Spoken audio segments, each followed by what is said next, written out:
Situation on other breach.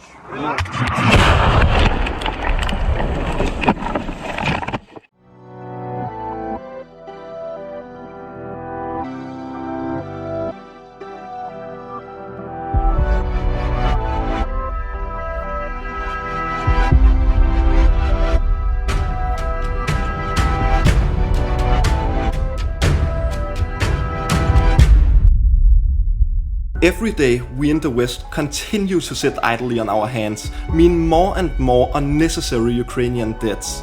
The war in eastern Ukraine has transformed into an artillery duel, and right now, Russia has the upper hand. For every single Ukrainian artillery piece, the Russians have 10 to 15, and they are putting them to use, killing both Ukrainian soldiers and civilians. At the moment, up to 200 Ukrainian heroes die at the hands of the enemy every single day. Most of them are killed by artillery fire. If there was ever a time to call your local politicians, it is now. Ukraine is in desperate need of artillery systems, both short and long range. Despite all this, the Ukrainian army is still holding the Russians at bay in all places they try to advance. The heaviest fighting by far is still taking place in Severodonetsk.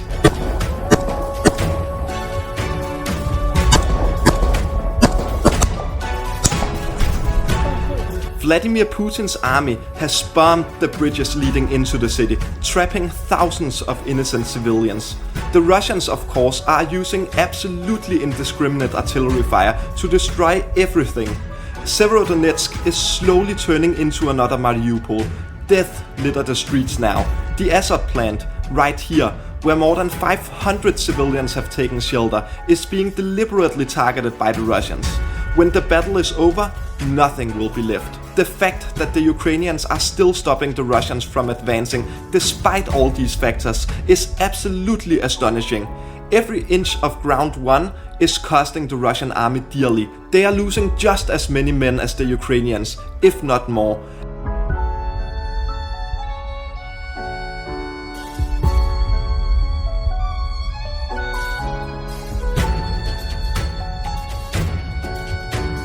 And even though the bridges have been bombed, the Ukrainians are still managing to resupply their army within the city. Continuous Russian assaults on the highway that runs between Bakhmut and Lysychansk have also been repelled. The city of Lysychansk itself, though, is being bombarded heavily by the Russians. Many civilians have been killed or injured in these attacks. The latest victim of Vladimir Putin's ire was an only 6-year-old boy. He died when a Russian rocket struck the garden where he was sitting with his family. He is unfortunately only adding to the growing list of children whose lives was drastically shortened by the Russians. In occupied Mariupol, or what's left of it, the Russians have been busy, but not with helping the civilians. Instead of driving in medical supplies, they have prioritized propaganda trucks.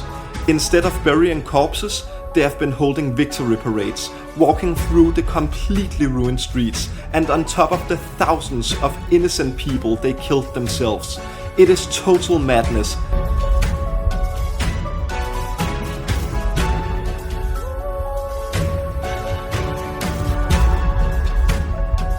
Remember the heroes from Azovstal? The few thousand Ukrainian soldiers who held off the bulk of the Russian army for months.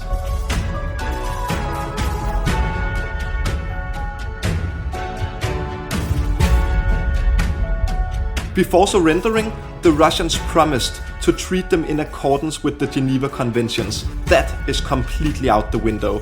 Vladimir Putin and Russia lied again. They have handed all of them over to the terrorists from the so-called Donetsk People's Republic, and they are now planning to execute them, all 2,300 of them, completely disregarding all rules of war. It is absolutely insane. It is literal Nazi methods, murdering enemy combatants after they surrender.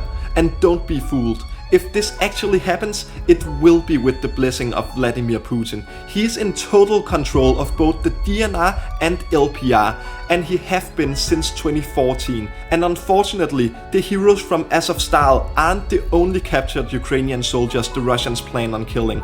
3 captured Ukrainian servicemen who hold dual citizenship have been sentenced to death after an extremely short trial. The Russians are calling them foreign mercenaries, First, let's get one thing clear. Not even the soldiers of the Ukrainian Foreign Legion are mercenaries. They are a perfectly legitimate unit of the Ukrainian army, and they are to be treated as such. And these free soldiers are not even part of the Foreign Legion. They are married and have been living in Ukraine for years. By sentencing them to death, Russia is once again showing itself as a completely rogue state, disregarding all international rules. It is also hypocritical to the extreme. Vladimir Putin is the only one using actual mercenaries in the war. Just the other day, the Ukrainians killed up to 300 neo-Nazi Wagner Group mercenaries in the Luhansk region when they bombed their base. Only one walked out of there alive.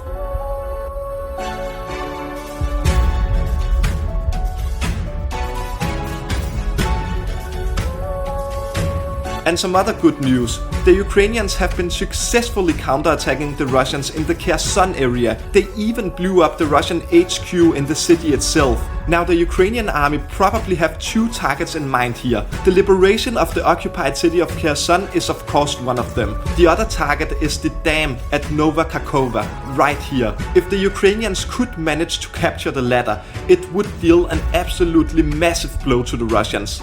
If you control Nova Kakhovka, you control the water flow to Russian-occupied Crimea.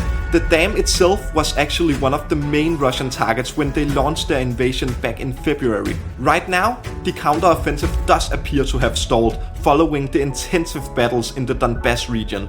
In the coming days and weeks, we will probably start to see a rising number of civilian casualties as the Russians continue to shell Ukrainian cities, towns and villages indiscriminately. Moreover, the Russians seems to be saving the last of their newer high-tech missiles, instead switching over to old Soviet-era weapons. The types of Soviet missiles they are using are also some of the most destructive ones, such as the X-59 and X-22. The latter weigh 900 kilograms. These missiles are not precise, they often miss their targets, and they cause severe damage. The Russians are firing these types of missiles on Ukrainian cities from the Black Sea every single day. If they were to strike a main square in a city, either by mistake or on purpose, the amount of casualties could be extremely severe, but that is how terrorism works. Помню только громкий звук, и начали лететь, не знаю, то ли снаряды, то ли ракеты. Все попадали, и все, кошмар. Все начало гореть сразу. Все люди в панике. Right now, my biggest fear is that the longer the war drags out, the more people in the West will start to forget about it. And one person who is counting on exactly that is Vladimir Putin. Intelligence report states that he has plans for the war to continue until at least October. It isn't going to be over soon. We have to accept that. This war will be either the end of Vladimir Putin or it will be the end of us. If Russia wins, the dream of a free and democratic Europe dies, and the continent will be engulfed in authoritarian darkness. We have to make a stand here. We need to put some of our domestic issues away for a while. This is much bigger than that. If Putin gets away with this, our way of life will be over. As I said in the beginning of the video, for every one artillery piece Ukraine has, Russia's got 10 to 15, and the numbers in the air are not looking any better. We haven't even delivered Ukraine means to defend their sky. We are not doing nearly enough. Meanwhile, hundreds of Ukrainians die every day. It is embarrassing. Whether we like it or not, this war is about the West, about us. We need to act now. Time is running out. Thank you so much for watching. If you liked the video, please stay with me for a moment. If you're watching this on Reddit, I would be very grateful if you could go down into the comment section, find the link to the video on YouTube, and go there and give the video a like, leave a comment, and subscribe to my YouTube channel. Right now, the YouTube algorithm isn't really suggesting my videos to anyone, and likes, comments, and subscribers really helps me a lot with that.